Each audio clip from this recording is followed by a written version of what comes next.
Cabinet मंत्री प्रताप सिंह खाचरियावास का बयान, जैसलमेर में पाक विस्थापितों के मकान तोड़ने का मामला। खाचरियावास ने कहा, मेरी जानकारी में नहीं, कांग्रेस सरकार तो खुद प्रशासन गांव और शहरों के संग अभियान चला रही है। वो सरकार किसी को उजाड़ नहीं सकती। लोकल लेवल पर क्या मामला है मेरी जानकारी में नहीं है। इस दौरान कैबिनेट मंत्री प्रताप सिंह खाचरियावास ने बीजेपी पर लगाए आरोप। बीजेपी तुष्टीकरण की कर रही राजनीति। कर्नाटक चुनाव हार से बौखला गई बीजेपी राहुल गांधी के हाथ में कर्नाटक में बजरंगबली ने संजीवनी दी और वो संजीवनी काम कर गई। बीजेपी हिंदू मुस्लिम के नाम पर दंगा कराने की कोशिश कर रही है, लेकिन राजस्थान में रामनवमी और हनुमान जयंती की यात्रा शांतिपूर्वक निकली। राम जी हमेशा कांग्रेस को आशीर्वाद देते हैं। अब बीजेपी का झूठ नहीं चलने वाला। बीजेपी रोटी छीनकर वोट ले रही है। बीजेपी का चुनाव का एजेंडा खत्म हो चुका है। बीजेपी वही काम करती है जिससे वोट मिलता है। कांग्रेस हमेशा सभी धर्मों को साथ लेकर चलती है। पाक विस्थापितों के मकान तोड़ने का मामला, कैबिनेट मंत्री प्रताप सिंह खाचरियावास ने कहा, मामला जानकारी में नहीं है।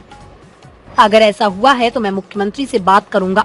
हिंदू मुस्लिम सिख ईसाई में घर तोड़ने के खिलाफ हमेशा खड़ा रहा हूँ। किसी भी का मकान टूटा हो, मैं उनके साथ खड़ा हूँ। कांग्रेस पार्टी तो मकान देने का काम करती है। पार्टी में मतभेद और मनभेद आला कमान सब देख रहे हैं। हम मैदान में एकजुट होकर निकलेंगे। बीजेपी का चुनाव का एजेंडा वोट है और बीजेपी का काम करने का एजेंडा भी वोट है। वो काम वही करती है जिससे वोट मिले। जो टकराव की तुष्टीकरण का अर्थ क्या है बीजेपी मुझे बता दे, आप बता दो, मैं मान जाऊंगा। हमारे लिए तो हिंदू मुसलमान सिख ईसाई फारसी जैन बौद्ध सब बराबर है। तिरंगा हमारा धर्म है, तिरंगा हमारी आन बान और शान है। कांग्रेस लड़ेगी मरेगी, लेकिन गरीबी महंगाई और बेरोजगारी से समझौता नहीं करेगी, करप्शन से समझौता नहीं करेगी। कांग्रेस अपना काम करेगी। इसके अंदर क्या आपकी सरकार और जिनका घर उजाड़ दिया गया है, ये वही पाक विस्थापित हिंदू हैं जिनको बसाने का काम अशोक गहलोत ने काफी साल पहले करा दिया था? क्या इसके अंदर आपकी सरकार कुछ करेगी? यदि ऐसा कोई मामला सामने आया है, मेरी जानकारी में, आपने मुझे बताया, मेरी जानकारी में नहीं है कि जैसलमेर में क्या हुआ है, लेकिन यदि कोई पाक विस्थापित हिंदू है और या मुसलमान है, कोई भी है, दोनों है, यदि उनको उजाड़ा गया, उनके पास घर नहीं है, तो ये मेरी गारंटी है, मैं मुख्यमंत्री अशोक गहलोत जी से बात करूंगा। हिंदू मुसलमान सिख ईसाई कोई भी हो, मैं घर तोड़ने के व्यक्तिगत रूप से खिलाफ रहा हूं। मैं वही आदमी हूं जो पृथ्वीराज नगर बचाने के लिए, कच्ची बस्तियों को बचाने के लिए लड़ा, जयपुर की हर धरती पर लड़ा। आज मैं फिर कह रहा हूं, यदि जैसलमेर में आप धर्म से ऊपर उठिए, किसी का भी मकान टूटा है तो उन जो मकान जिनके टूटे हैं उनके पास यदि मकान नहीं है तो हम तो मकान देने का काम करते हैं। ऐसे में मैं मुख्यमंत्री जी से बात करके उन लोगों के लिए रास्ता निकालेंगे, उनके लिए मकान की व्यवस्था करेंगे। वो पूरी जान हम लड़ाएंगे और मुख्यमंत्री से बात करके व्यवस्था करेंगे। मारपीट भी की गई है। अब वो मारपीट कहीं करेगी, मन तुम्हारे नॉलेज में को नहीं थे, बता दीजिए कहीं है, बाकी मदद कर दे। मीटिंग्स अभी कर रहे हैं, आपके तीनों सेक्टरवाइज लगातार दौरे कर रहे हैं, सीएम भी दौरे कर रहे हैं। क्या लगता है किस तरह का माहौल पार्टी में बन रहा है? एक नेता चेतावनी दे रहे हैं, अल्टीमेटम दे रहे हैं, तो एक साथ में चुनाव नहीं लड़े तो क्या आप कतार पड़ जाएगी? कांग्रेस एक बहुत बड़ा परिवार है और इस तरह की बातें पॉलिटिकल पार्टियों में आती है, लेकिन परिवार में मिल बैठकर सारे रास्ते निकालते हैं। हमारा हाईकमांड मजबूत है, समझदार है, कब क्या फैसला लेना वो ज़्यादा समझते हैं। ये मामला ऐसा है जिसमें कहीं भी कोई प्रॉब्लम है, कोई मन में दिक्कत है, मतभेद है, वो हमारे खुद प्रभारी रणदावा साहब देख रहे हैं। और ये मान लेना आप, चुनाव में जब हम जाएंगे तो सब संगठित होकर जाएंगे।